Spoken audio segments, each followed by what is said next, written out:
सब्ब आचार्य जय भीम वदामि सब्ब मानवकामित्ता जय भीम मम नामो सचिनो देवो अस्ति अहं पाली पाकत विभागस्य पाली अध्ययनस्य मानवको अस्ति अद्य अहं बालवग्गो कथयामि। दिघा जागरतो रति दिघं सन्तस्य योजनं दिगो बालानं संसारो सद्धम्मं अभिजानतं। म्हणजे जागणाऱ्यासाठी रात्र लांब असते, थकलेल्यासाठी रस्ता किंवा प्रवास हा लांब असतो,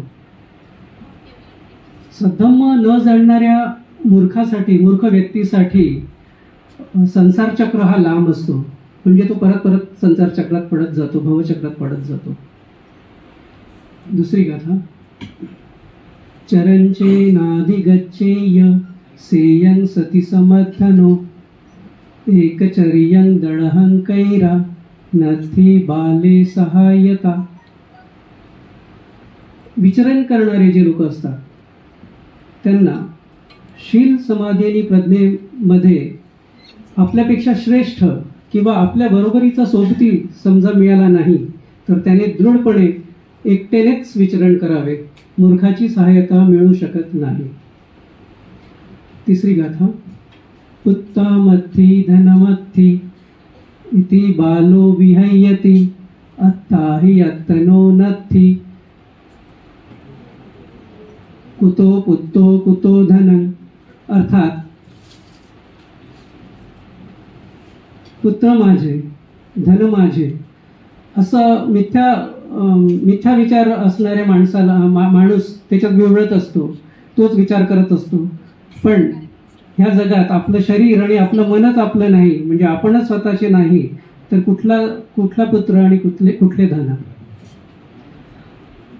यो बालो मय्यति बाल्यं पंडित वापी ते नसो बालोच पंडितमानी सवे बालोति बुच्यति।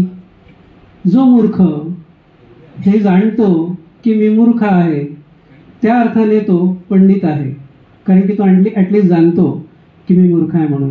पण जो मूर्ख असूनही स्वतःला विद्वान समजतो त्यालाच आपण मूर्ख म्हटले पाहिजे। नेक्स्ट।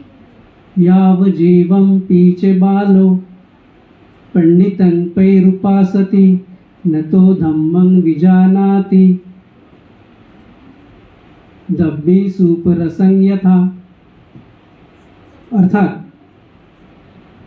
एखादा मूर्ख व्यक्ती पंडित सोबत म्हणजे विद्वान व्यक्तीसोबत कितीही दिवस राहिला, कितीही काळ राहिला, तरी तो पंडिताचे गुण घेऊ शकत नाही, आत्मसात करू शकत नाही। ज्याप्रमाणे एक चमचा जो भाजीत असतो किंवा सुपात असतो पण त्याला त्याची चव कळत नाही, त्याचप्रमाणे।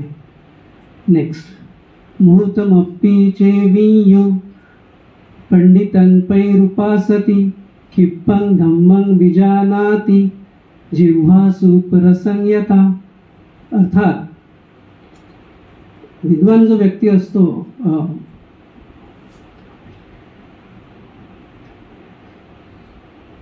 जो पंडित व्यक्ती असतो तो जराही वेळ पंडिताच्या सोबत राहिला तरी तो लवकर धर्म आत्मसात करतो, ज्याप्रमाणे आपली जीभ ही सुपाच्या चवीला आत्मसात करते। चरंती बाला दुम्मेदा अमित्तेने व अत्तना करोंता पापकं कम्मं यं होती कटुकफलं। म्हणजे जो मूर्ख व्यक्ती असतो तो मूर्ख आपल्या मूर्खपणाने असे काही कर्म करतो की ज्याचे फळ, ज्याचा विपाक त्याच्यासाठी कटू असतो।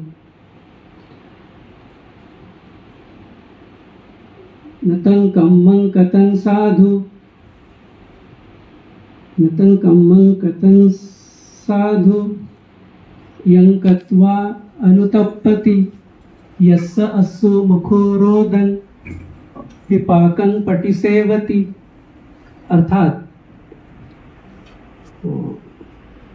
असे कर्म करणे ठीक नाही की ज्याचे फळ किंवा असे कर्म करणं ठीक नाही की ज्याचे फळ आपण आपल्याला पश्चाताप होईल ते करण्याने, आणि ज्याचे फळ आपण रडत रडत भोगू असे कर्म करणे ठीक नाही.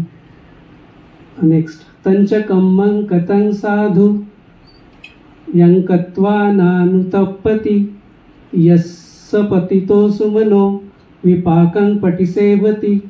असे कर्म करणे केव्हाही चांगले की ज्याचा आपल्याला पश्चाताप होत नाही आणि त्याचे फळ आपण सुखाने किंवा प्रसन्न मनाने आपण त्याचा लाभ आपल्याला होतो. मासे मासे कुसग्गेन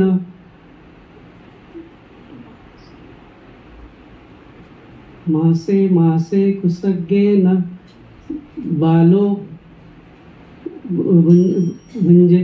थैंक यू. कक्ष में उपस्थित तमाम आत्मीय सज्जनों और प्रबुद्धजन, धम्मपद के चित्तवग्ग में कुल 11 गाथा है. उसमें से पहली गाथा है फंदनं चप्पलं चित्तं दुःखं दुन्निवारयन् उजु करोति मेधावी उसुकारो तेजना. तेजनं, फंदन यानी स्पंदन, जिसका स्पंदन होता है और भटकते रहने वाला जो चित्त है उसके बारे में ये गाथा तथागत ने उपदिष्ट की है. चपल यानी चंचल चित्त, यानी चित्त मन को कहा गया है. उसी तरह दुर्खन यानी बहुत कठिन है स्थिर रखना, और दुर्निवारय उसका निवारण करना बहुत कठिन है. इस तरह की इसका आशय है. वुजु, वुजु का मतलब है सीधा सरल करना. वुजु करोति, करोति यानी किया गया. मेधावी यानी प्रज्ञा पुरुष को कहा गया है. उसु आरोह तेजना, उसु आरोह का मतलब है बांध बनाने वाला. तेजनम यानी जिसको शार्प किया जाता है, उसको सीधा किया जाता है, उस तरह से का आशय इसमें बांध बनाने की नोक को सीधा करने के बारे में आशय है. तो इसमें कहा गया है, बुद्ध कहते हैं कि बांध बनाने वाला किसी भी तरह से जो जिसका धनुष बाण होता है वो टेढ़ा होने पे उसको सीधा करता है. उसी तरह एक प्रज्ञा पुरुष, एक प्रज्ञाशील पुरुष, यदि जो अपना मन है, चित्त है, तो वास्तव में अस्थिर है, पारे से भी चंचल है, और उस चंचल को प्रतिष्ठित करने के लिए एक प्रज्ञा पुरुष का होना बहुत जरूरी है. वही अपना चित्त को सीधा सरल संयत रख सकता है. इस तरह का इसका आशय गया है. भगवान बुद्ध की शिक्षाओं में चित्त को, मन को सबसे बड़ी मतलब ये उपमा दी है. उसी तरह की उपमा किसी भी धर्म पुरुषों में, किसी भी धम्म उपदेशकों में नहीं है. जो चित्त को दिया है, मन को दिया है, इस तरह की बात. चित्त कैसे जाने? चित्त कोई आकार, ऊर्जा या कोई वजन नहीं होता, बल्कि मानव जो सुख दुख भोगता है तो वो मन के कारण सुख दुख भोगता है. यानी जो राग, द्वेष, आसक्ति, करुणा, मैत्री, इस तरह की जो भावनाएं होती है, उसकी जो सुख दुख से उत्पन्न होता है, उस सुख दुख के बारे में इसमें बात की गई है. वो हम अनुभव से जानते हैं, और उस अनुभव ही हमें सुख दुख के गर्त में डुबोता है. मन क्षणिक है, चंचल है, चपल है, जैसा एक गाथा में कहा गया है, और उसे वश में करना, उसमें काबू में करना वास्तव में बहुत कठिन है. ये कोई बुद्ध कहते कि कोई दार्शनिक सिद्धांत नहीं है, बल्कि एक वास्तविक सच्चाई है, और इस सच्चाई से मुख नहीं मोड़ा जा सकता. देखिए, एक प्रज्ञावान पुरुष, मेधावी प्रज्ञावान पुरुष चित्त की चंचल चप्पल चित्त को अपने जैसे एक बांध बनाने वाला जैसे सीधा करता है, वैसे ही ये प्रज्ञावान पुरुष भी करता है. दूसरी बालवग्ग में गाथा है, उसमें 16 गाथा है. उसमें एक गाथा है दिग्घा जागरतो रत्ति दिग्घं संतस्य योजनं दिग्गो बालान संसारं सद्धम्म अभिजानत. यानी इसका अर्थ है कि लंबे जो थका हुआ आदमी है उसको यूजर लंबा लगता है। नमो नमामि आचार्य सभ्य जन जय भीम नमो बुद्धाय मम नामो दिसाथी अज्ज मम विषयो धम्मपद बालवग्गो दिघो जागरता रतिं दिघं सत्तस्य योजनं दिघो बालानु संसारं सद्धम्म विजानतं।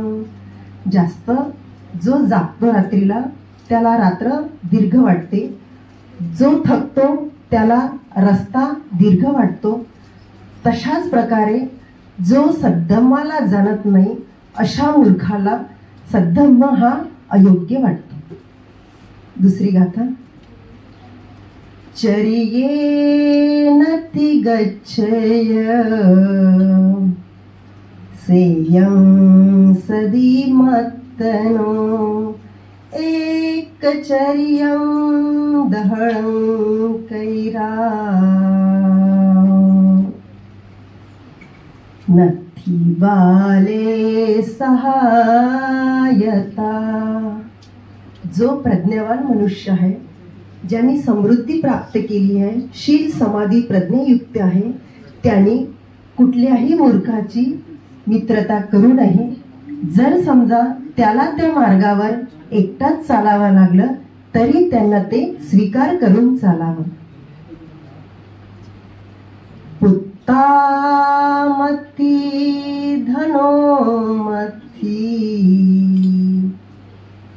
नथी बालो सहायता।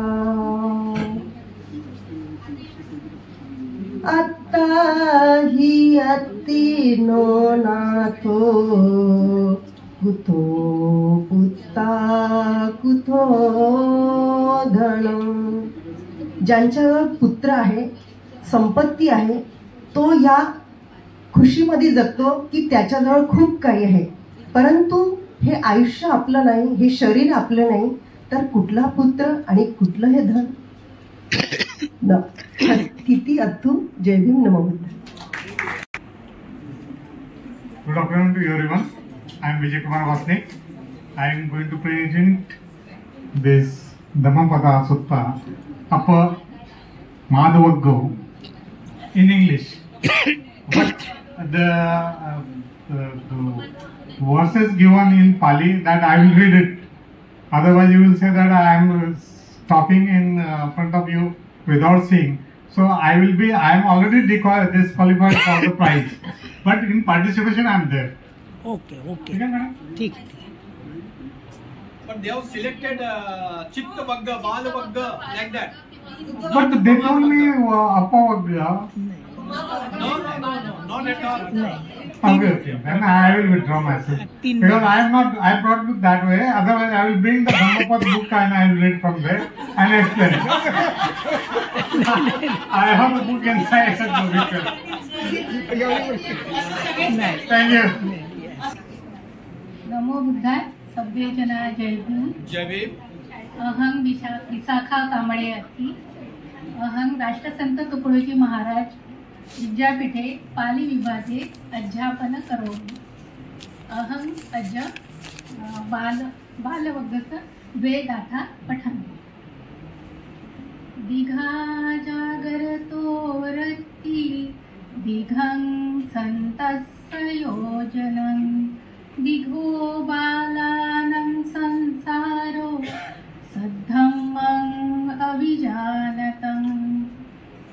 जागणाऱ्याला रात्र खूप मोठी वाटते, तसेच थकलेल्या व्यक्तीला छोटासा रस्ताही खूप मोठा वाटतो, तसेच सद्धम्म न जाणणाऱ्या मूर्ख माणसाला संसार कठीण वाटतो।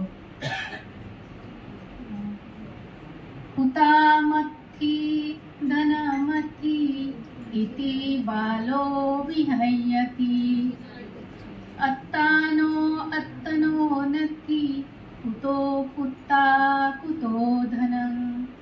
पुत्र माझा धन माझे हे सतत म्हणणाऱ्या मूर्ख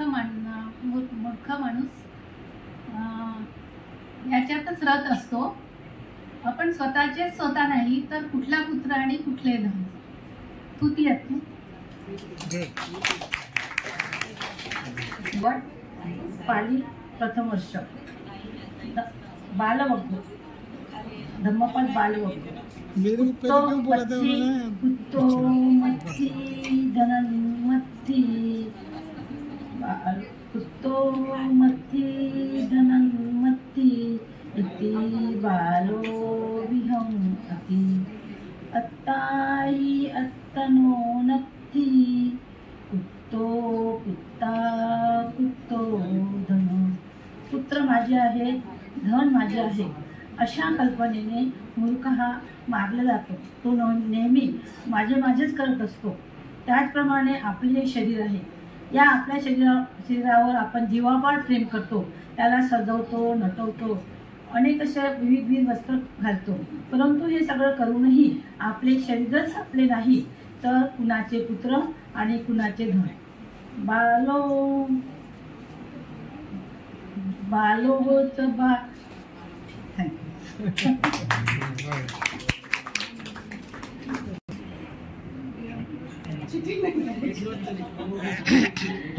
नमो बुद्धाय. जय भीम सर्वांना. आणि विचारावर आसनास्थ असले, विचारपीठावर आस्थांस असलेले आमचे सर्व गुरुवर्य यांना सुद्धा नमो बुद्धाय. जय भीम. मम नाम साधना अर्थी. मी बुद्धवग्गामधील 2 गाथा आपल्यासमोर म्हणून दाखवणार आहे.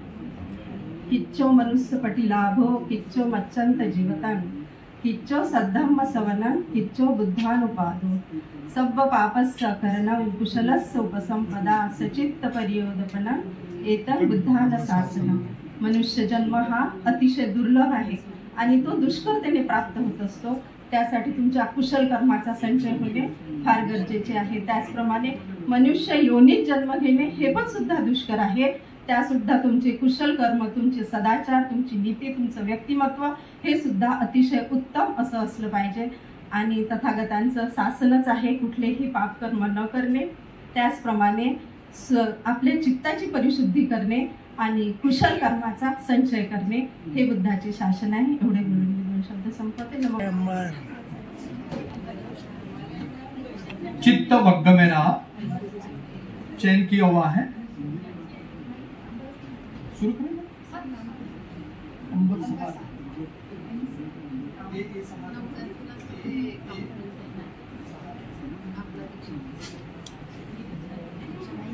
स्पंदनं चपलं चित्तं दुर्ख दुनिवार्यं उजु करोति मेधावी उसी करो तेजनग.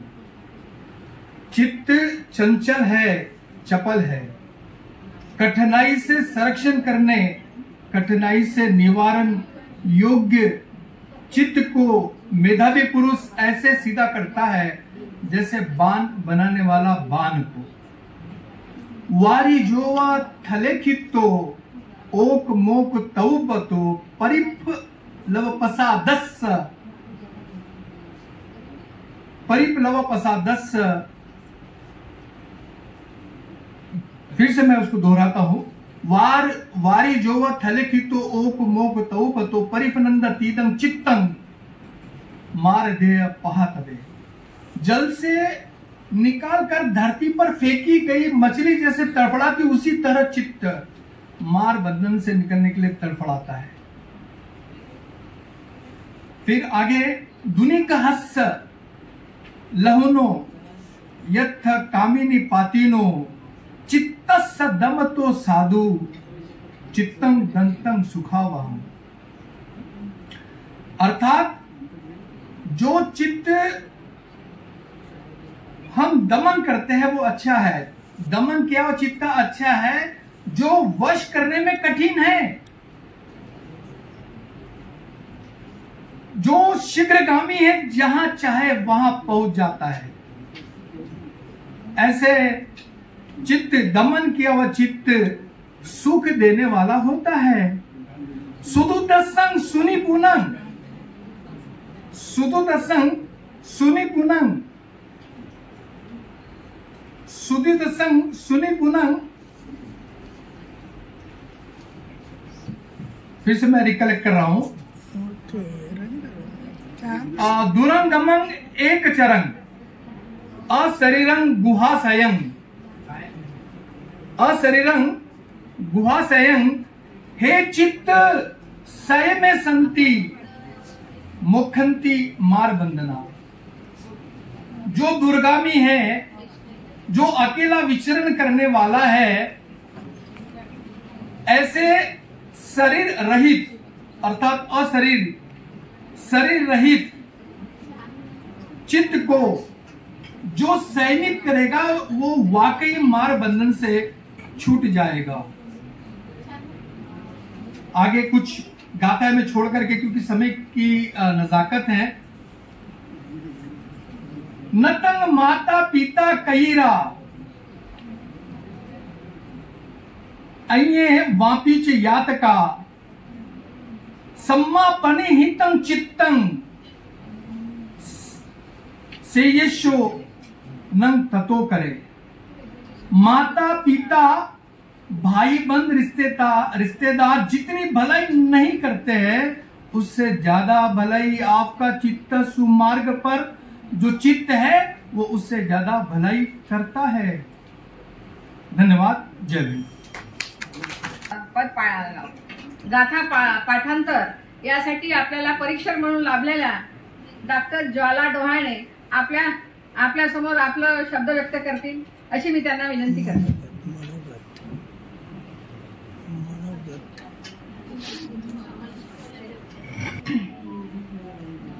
परमपूज्य डॉक्टर बाबासाहेब आंबेडकर तथागत गौतम बुद्ध यांना त्रिवान वंदन। मंचावर उपस्थित doctor Neeraj Bodhi sir, Vani madam, Nagarade madam, Madhuri Lokhande madam आणि उपस्थित सगळे पार्टिसिपेट आणि सगळे आपण। आज धम्मपद पाठांतर स्पर्धेमध्ये बरेचसे पार्टिसिपेट होते आणि सगळ्यांनी चांगला उत्कृष्ट आपला प्रतिसाद दिला आणि चांगलं प्रेझेंटेशन केलं। महत्त्वाचं कसं आहे की मगाशी मॅडमनी म्हटल्याप्रमाणे धम्म हा समाजात रुजवायचा असतं आणि इथे जे विद्यार्थ्यांनी ॲडमिशन घेतलं ते त्यांचं वय लोटल्यानंतर त्यांना नंतर धम्म मिळालं आणि नंतर त्यांना धम्मपद म्हणजे काय हे समजलं। परंतु मला एक म्हणजे स्तुती करण्यासारखं म्हणजे नागसिंग विद्यालयाचे जे छोटे मुलं आहेत त्यांच्यामध्ये 5वी किंवा जे पण ज्या वर्गापासून त्यांना धम्मपद शिकवल्या जातं आणि त्या मुलांचं कौतुक करण्यासारखं म्हणजे असं की त्यांना पूर्णच्या पूर्ण म्हणजे वग्ग पाठांतर आहे। आता धम्मपदामध्ये 26 वग्ग आहेत, त्यापैकी एक जरी वग्ग त्या छोट्याशा बाळांना माहिती असणं म्हणजे हे कौतुकास्पद आहे, जे आपल्यासारख्या लोकांना पाठांतर नसतं। आणि म्हणूनच म्हटलं आहे धम्मपदा या ग्रंथामध्ये की विदेशामध्ये सुद्धा धम्मपदांचं पाठांतर केल्याशिवाय त्या तिथे श्रावणाऱ्यांची दीक्षा होत नाही आणि ती जी प्रथा आहे ते कुठेतरी आपल्या याच्यामध्ये सुरू व्हायला पाहिजे की रोज नित्यान आपण एक धम्मपदाच्या एका तरी वग्गाचं आपण रोज नित्यान पाठांतर केलं पाहिजे। म्हणजे जी अवस्था आता आपण जे प्रेझेंटेशन करतो एकही गाथा आठवत नाही आपल्याला कधी कधी, तर ही अवस्था होणार नाही है ना। तर मला म्हणायचं आहे की वेळ गेलेला नाही आहे, आपल्या पालीला अभिजात हा दर्जा मिळालेला आहे। परत त्याच्यावरती आपण सेमिनार सुद्धा ऑर्गनाईज करत आहे। सुरुवात जरी उशिरा होत असेल तरी सर्वांनी निदान रोज एक धम्मपदांचं आपण वग्ग पाठांतर करावं, दिवसाची सुरुवात त्याच्यापासून करावी अशी मी तुम्हाला म्हणजे विनंती करते आणि मी माझे 2 शब्द इथे संपवत आहे। धन्यवाद। नमो बुद्धाय। जय भीम। अभिवादनाचा आता असू दे, इथे एक सांगावंसं वाटते की स्पर्धा किंवा स्पर्धा नसतात तर आपल्याला आपलं पालीमुळं आपल्याला अस्तित्व आपल्याला टिकवायचं आहे, तर त्यानिमित्ताने आपण ही स्पर्धा आयोजित केली होती। आणि मेन सांगायचं म्हणजे ही परीक्षेची वेळ होती। 10व्या वर्गाच्या परीक्षा आहेत, 12वीच्या परीक्षा आहेत, मागच्या वर्षी SCS महात्मा फुले छोटे मुलंसुद्धा खूप चांगला परफॉर्मन्स केलं होतं। पण यावेळेस एक्झाम असल्यामुळे आणि त्यांचे टीचर लहान मुलांचे टीचर त्या टीचरशिवाय येऊ शकत नाही म्हणजे स्टुडंट, तर त्यांनी तयारी केली होती पण त्यांना इथे यायला जरा सोबत जरी आले नाही महात्मा फुले शाळेचे SCS मध्ये सुद्धा एक्झाम चालू होत्या 12वीच्या, त्याच्यामुळे जरा जास्त पार्टिसिपेट दिसत नाही. त्यावर्षी खूप होते. PWS मध्ये चांगलं. तर आपण ग्रामर आणि मिनिंग, तर काही नाही, खूप प्रेझेंटेशनमध्ये बरेच चांगले आहेत, पण लँग्वेज प्रोनाऊन्सिएशन आणि बऱ्याच गाथामध्ये जरा चुकल्यात बऱ्याच. ग्रामॅटिकली मला असं वाटतं हे बारकावे शिकले पाहिजे इथे, त्यांचे उच्चार. तर त्याच्यावर आम्ही वेगवेगळे असे मार्क्स आहेत. तर मला असं वाटतं कोणाला जास्त आहे, कोणाचा नंबर आला आहे, कुणी वाईट वाटून घेऊ नये, मला असं वाटतं इथे. आणि ज्यांनी, आणि ते श्रामनेर आहे, श्रामनेरला मी मागच्या वर्षी शिकवायचे. यावेळेस काय झालं की बंद झालं, 1-2 महिने मी शिकवलं आणि हे सगळे दुसरीकडचे आहेत. यंदा त्यांना शिकवणारं कोणीच नव्हतं, तर त्याच्यामुळे मलाही बरं नव्हतं आणि मी यंदा काही गेले 1-2 महिने फक्त गेले. तर त्याच्यामुळे यांची तयारी झाली नाही, नवीन आहे, UP बिहार तिकडचे आहे. तर पुढच्या वर्षी त्यांचं होऊन जाईल. चंद्रकीर्ती बनतेजी म्हणतात मॅडम या, त्यांना पालीचं मार्गदर्शन करणार म्हणून ना आहेत तयार शिकायला, पण आपण कुठेतरी कमी पडतो. आम्ही आता बघितलं विहारात जात आहोत, मॅडम आम्हाला शिकण्याची तयारी आहे, पण आपल्याकडे आपण त्यांच्या विहारापर्यंत जाऊन. जय भीम, नमो बुद्धाय.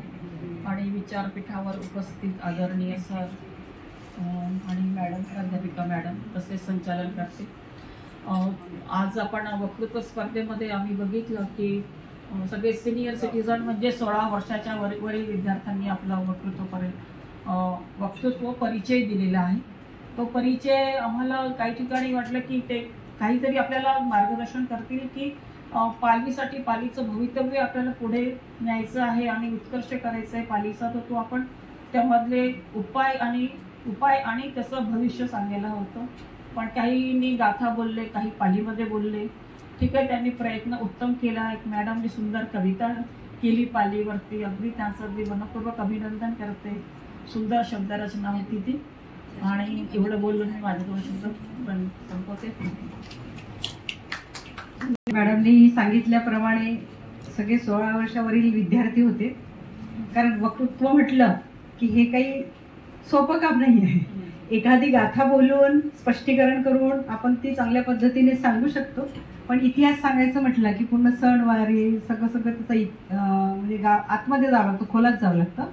तरी सुद्धा आमच्या विद्यार्थ्यांनी खूप छान प्रयत्न केले आणि चांगलं म्हणजे मांडणी खूप छान पद्धतीने केली. जी काही भरपाई आहे ती तर त्या दिवशी होणारच आहे, कॉन्फरन्सच्या दिवशी, नाही का. त्याच्यापैकी आपल्यापेक्षा दिग्गज लोक तिथे राहतील आणि ते आपल्याला खूप चांगल्या पद्धतीने समजावून सांगतील. म्हणून सगळ्यांची उपस्थिती तिथे आवश्यक आहे. ह्या स्पर्धा तर होत राहतील, पण कॉन्फरन्सला मात्र सगळ्यांनीच हजर राहायचं. बरोबर 9 वाजताची वेळ आहे ती, आणि म्हणजे शेवटपर्यंत थांबायचं आहे. कारण शेवटच्या वेळेला आपण काय करणार आहोत, बक्षीस वितरण करणार आहोत, है ना. तर त्यामुळे सर्टिफिकेट आणि बक्षीस वितरण त्यावेळेला होईल. आणि अशा पद्धतीने उद्याचं सुद्धा तुम्ही कथाकथन आणखीन सुप्त पठण जे आहे ते सुद्धा आज वेळ मिळतो, खूप शांत चित्ताने जेवढं करता येईल तेवढं करा. आणि आजचं जे झालेलं आहे, ज्यांचं सगळ्यांनी पार्टिसिपेट केले ते सगळ्यांचं मी अभिनंदन करते. आणि चांगल्या पद्धतीचं आता जी अभिजात भाषा दर्जा मिळाला त्या दर्जेविषयी वक्तव्य ज्यांनी केलं त्यांचं सुद्धा मी अभिनंदन करते. आणि मी इथेच थांबते. परत उद्या भेटूयात आपण. आजचा पहिला दिवस सुखात गेला. चांगलं एक प्रकारे लहान मुलांकडून आपल्याला पर्वणी मिळाली आहे ना, आणि त्यांच्याकडून आपल्याला बऱ्याच गोष्टी शिकायला मिळाल्या. त्याच्यामध्ये अतिशय उत्कृष्ट असे शाळेतले विद्यार्थी यांनी पार्टिसिपेशन घेतलं. वक्तृत्व स्पर्धेमध्ये कमी स्पर्धक होते, धम्मपद पाठांतर स्पर्धेमध्ये जास्त होते. आणि 2 गट तसे केलेले होते. पण आपण या हॉलमध्ये एकत्र न घेता आपण वेगवेगळे केले, जेणेकरून सगळेच आले तर अव्यवस्था निर्माण होऊ नये म्हणून. परंतु आजचा अनुभव असा आहे की आज सगळ्यांची इथे प्रेझेंटेशन करण्याची इच्छा आणि ती जी ऊर्जा आहे ती वेगळी आहे. त्यामुळे उद्याच्या ज्या दोन्ही कॉम्पिटिशन आहेत त्या इथेच घेऊ आपण. अगदी वेळेवर सुरू करू 11ला, म्हणजे इथे होतील आणि 2 हाफमध्ये ते करता येईल. तर पहिली कॉम्पिटिशन झाली की मग 10-15 मिनिटं तिथेच आणि मग पुन्हा सेकंड कॉम्पिटिशन इथेच घेऊ, म्हणजे जेणेकरून आपल्याला भरपूर वेळ मिळेल. आज जे विद्यार्थी या ठिकाणी सहभागी झाले त्या सर्वांचं मी विभागाच्या वतीने अभिनंदन करतो, आभार व्यक्त करतो. आपले 16 वर्षाखालील आणि 16 वर्षावरील सर्व प्रतिस्पर्धी सहभागी युवकांचे सर्वांचे मी धन्यवाद देतो, आभार व्यक्त करतो. त्यांनी खूप चांगला उत्साह दाखवला. आणि त्याचबरोबर आपल्या विभागातील प्राध्यापिका डॉक्टर गेडाम मॅडम, प्राध्यापिका सरोजवानी मॅडम, प्राध्यापिका शिंगाडे मॅडम, धाबरे मॅडम, त्याचबरोबर Nagrade madam, doctor Nagrade madam, त्याचबरोबर इथे डॉक्टर ज्वाला डोहाने मॅडम आणि अजून सोबती लागून प्रणवती सहारे मॅडम, ह्या सर्वांचं परीक्षक म्हणून सहकार्य लाभलं. ह्या सगळ्यांना कोऑर्डिनेट करण्यामध्ये प्राध्यापिका नेहा गजबे मॅडम यांनी महत्त्वाची भूमिका बजावली. तर या सर्व प्राध्यापकांचं सुद्धा मी आज या ठिकाणी आभार व्यक्त करतो, अभिनंदन करतो. त्यांचं असं सहकार्य मिळत राहो आणि आपल्या सर्वांचं सुद्धा आपण मनपूर्वक ऐकलात त्याबद्दल सुद्धा मी आपण सर्वांना धन्यवाद देऊ इच्छितो. आणि उद्या मात्र लवकर या वेळेवर, आणि जेणेकरून आपण 11 वाजता सुरू करू. आज 10ची वेळ होती परंतु सगळे उशिरा आल्यामुळे सगळं उशिरा चाललं.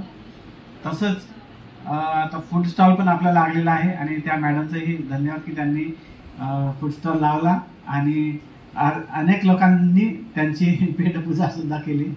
तर एक चांगला प्रतिसाद सगळ्यांकडून मिळालेला आहे. उद्या अजून ते असणार आहे, त्याच्यामुळे आपल्याला जेवण करून आल्यानंतर इथे तुम्ही म्हणजे दुपारचं न्याहारी करू शकता की ठीक आहे, ती पण पेट. तर हा एक चांगला उपक्रम आहे आणि सर्वांचे मी पुन्हा एकदा धन्यवाद व्यक्त करतो आणि विभागाच्या वतीने सर्वांचं स्वागत करतो. धन्यवाद. ज्यांनी ही क्लासिकल लँग्वेजचा दर्जा मिळवून देण्यासाठी अथक प्रयत्न करून आपल्यापर्यंत पोहोचवला, त्या महान भावना मनापासून धन्यवाद. पाली भाषा ही मानव म्हणजे या धर्तीवर मनुष्य प्राणीच असा आहे की जो आपलं म्हणणं सांगण्यासाठी भाषा तो त्याच्या मुखातून ही बाहेर पडते. म्हणजे जे शब्द बाहेर पडताना ही सगळी पंचेंद्रिय आणि तोंड पंचेंद्रिय सगळं एकत्र येऊन ती शब्द बाहेर पडते आणि त्या शब्दाला विशिष्ट व्हायब्रेशन आहे. मानव जेव्हा अतिशय प्राथमिक अवस्थेत होता आणि त्याला जशी जशी गरज पडत गेली तसा तसा तो आपल्या गरजा पूर्ण करत गेला. भाषेची गरज पडली, एका दिवशी भाषा विकसित झाली नाही, तर ती स्टेप बाय स्टेप होत त्याला लिपी निर्माण झाली आणि त्यांनी तशा प्रकारचे पुरावे गुहेमध्ये सोडले. फॉर एक्झाम्पल चित्र त्या काळापासून तो काढायचा, कारण ती कला त्यांनी विकसित केली. म्हणून पृथ्वीवर हा माणूसच असा आहे की जो विकसित आहे तो विकसित करत आहे.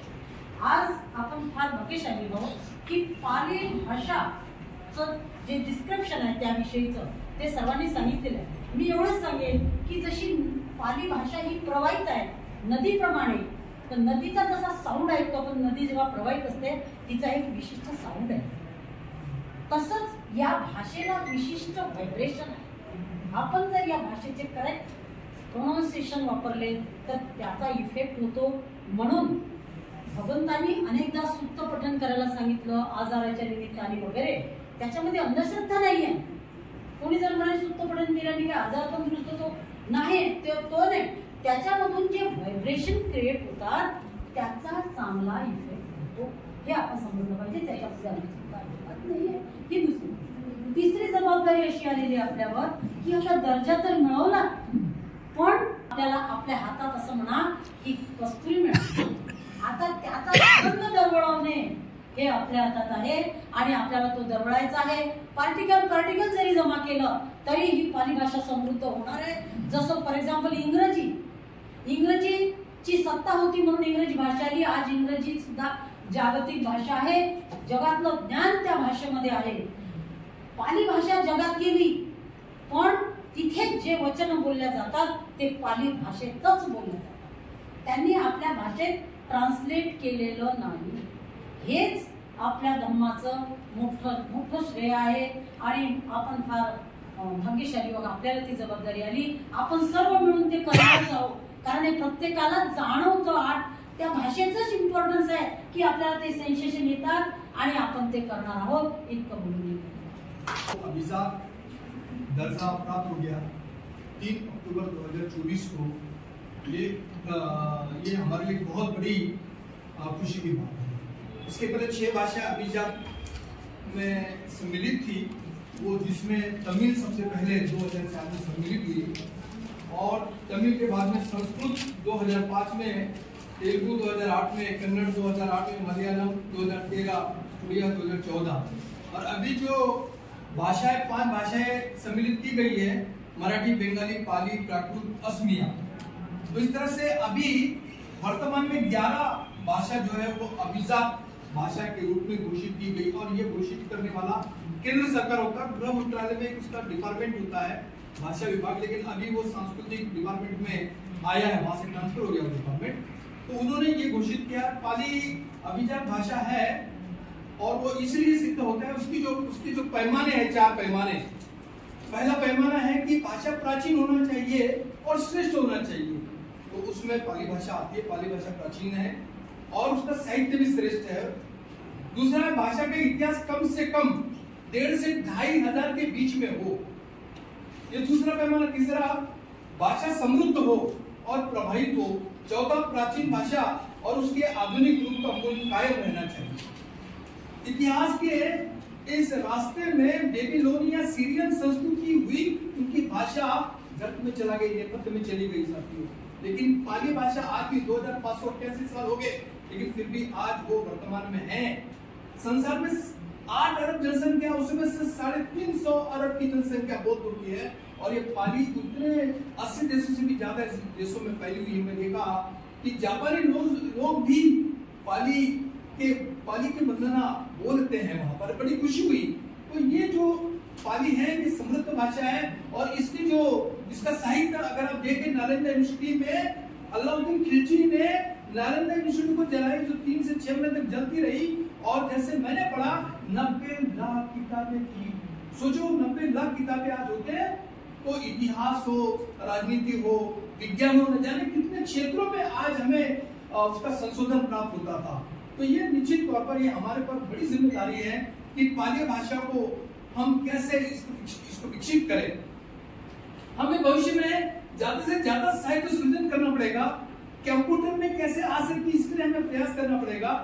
और इंटरनेशनल लेवल पर जैसे नालंदा यूनिवर्सिटी थी, वैसी यूनिवर्सिटी बड़े बड़े पूर्व, पश्चिम, उत्तर, दक्षिण भारत के यहाँ वो स्थापित करने पड़ेंगे. और फिर से वो जो इतिहास था पाली का, वो इतिहास फिर से दोहराना पड़ेगा. आपको बताते मुझे खुशी होती है कि चाइना में नागार्जुन गए थे, तिब्बत में नागार्जुन गया था, और उन्होंने मध्य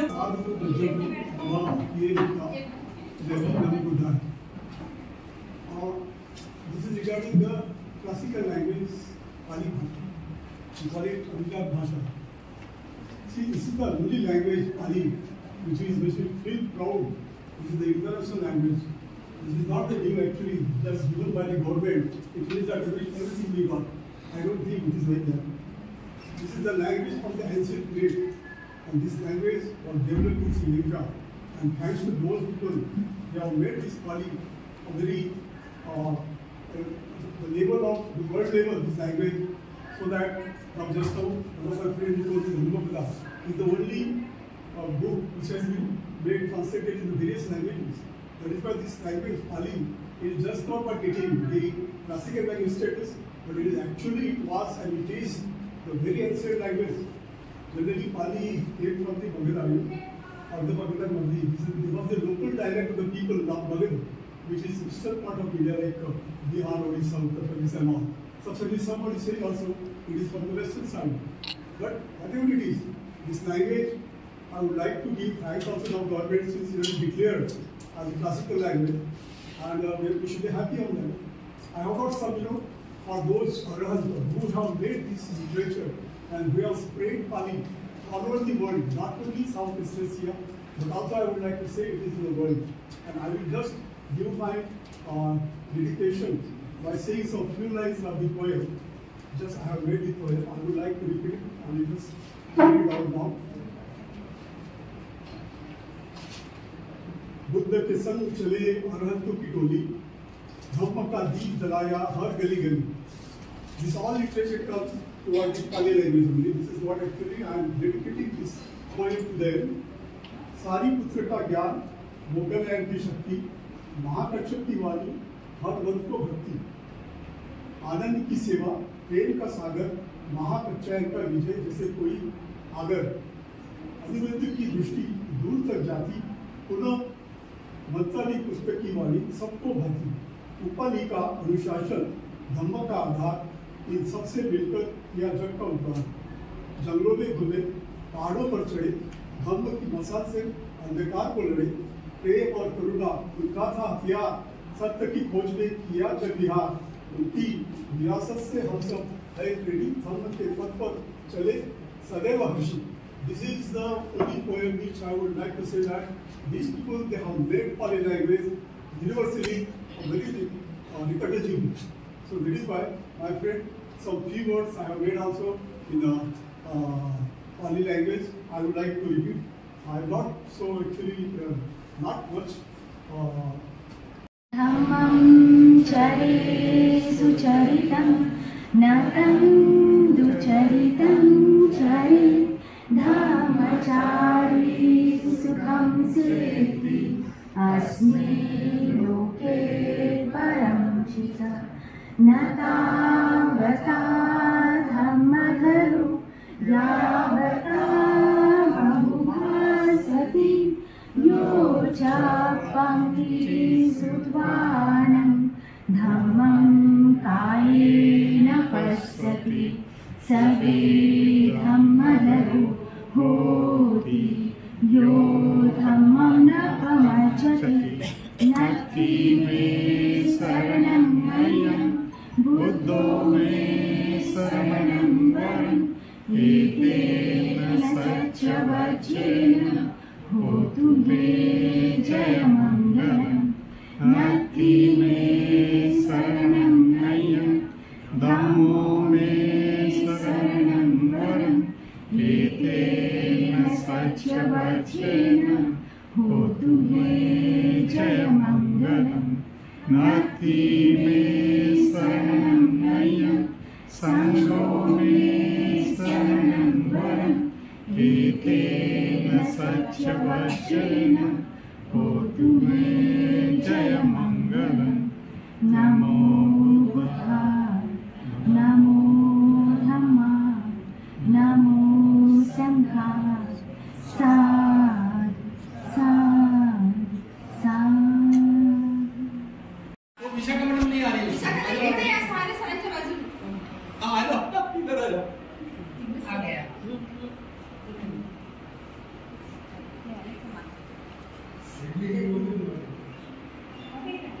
भगवान बुद्ध की आली पाहिजे.